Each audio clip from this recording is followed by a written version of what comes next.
Okay, good evening everybody. Just a short video while I'm driving. This is my TH-7800. I've had this radio for about 2 months, ever since I've gotten my technician's license. And just a little bit about the radio if you guys are worried about buying a cheap Chinese radio. I've been doing a lot of simplex work and a lot of repeater work with this unit, and I will tell you, on 10 to 20 watts, this unit has no issues getting out at least 30 miles. No problem. There is a repeater right now currently about 40 miles from me. Let's see if we can hit that. It's going to be the Manchester repeater. If you look on the left side of the display, I'm changing the channels with the microphone, which is really nice to have. There's the Manchester repeater. Now, this is on 5 watts. I'm in Frederick, Maryland, and that repeater is in Hampstead, Maryland, and it's probably roughly more so 37 miles. Let's see what we can do here. KC3 QPJ testing. So you can see with 5 watts at least 37 miles, I'm hitting that repeater with a TYT cheap Chinese radio. Now this radio is very easy to program, has been very reliable. They put a sticker on the top here. Let me see, I'll turn my light on. It says caution, hot when in use. It's kind of hard to see, I'm filming this at night. But I've run this at 50 watts doing contesting and trying to talk to people just via simplex frequencies, and this thing has never gotten warm. It's been an absolute beast of a radio. All my signal reports have been excellent when I've made contact via either through simplex frequencies or through repeaters. So it definitely puts out a cleaner signal than a Baofeng. And the only complaint that I've had is the mic is a little hot. Now, for those that are new to the hobby, if you don't know, here's the mic. You can turn the keypad lights on and off. Also has a locking function and all that fun stuff. But a hot mic means it's very susceptible to background noise. It picks up every little thing. So if I have my window down and I'm driving down the road,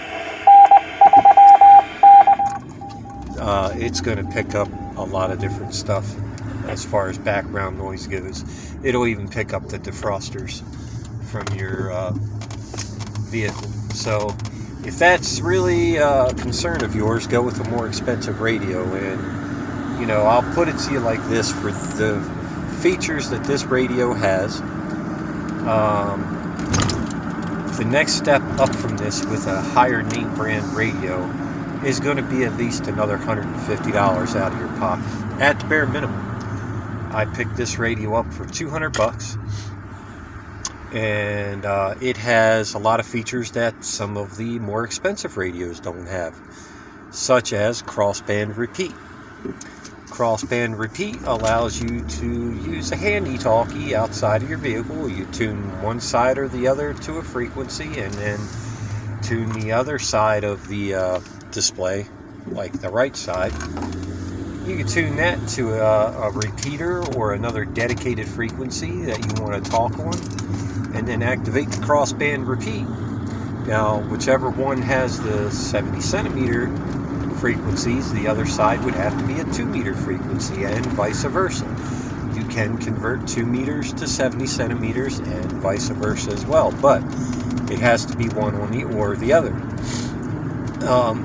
This is a true dual band receive, meaning it has 2 different volume knobs for both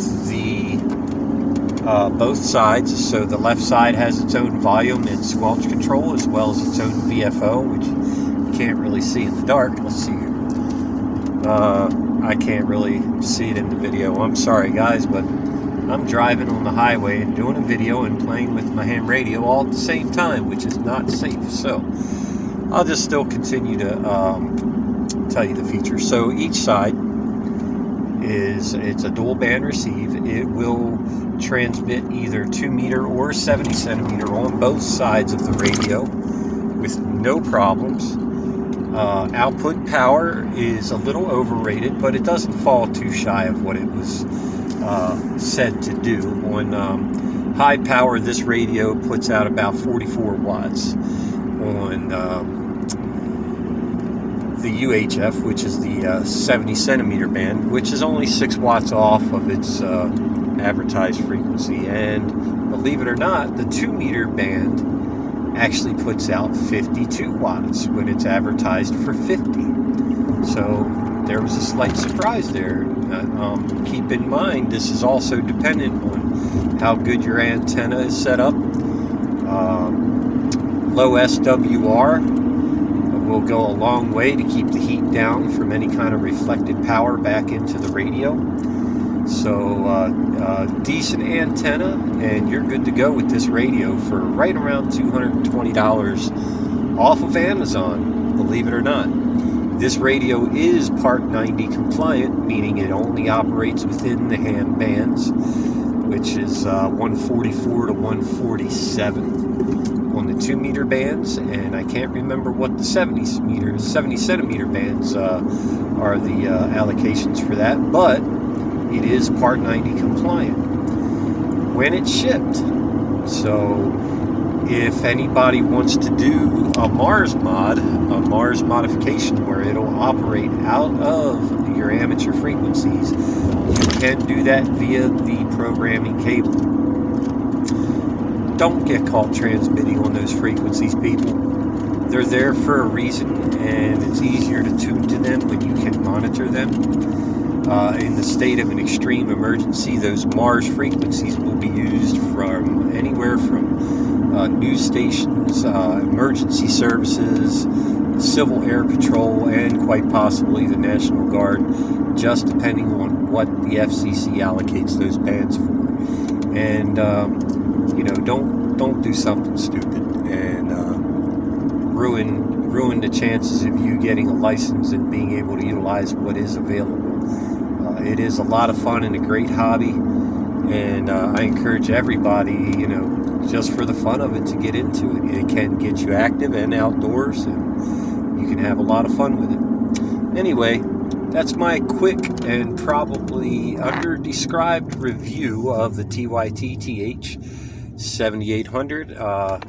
Hope you guys have been informed a little bit with this video. Newcomers that are studying for their exams, you've probably heard a lot of terms in here that you may not understand, but the more research you do, the more it'll come to light. And I hope you all have a good evening. 7-3s for now. This is Kilo Charlie 3, Quebec Papa Juliet, KC3, QPJ, name is Aaron, and I'll be seeing you around.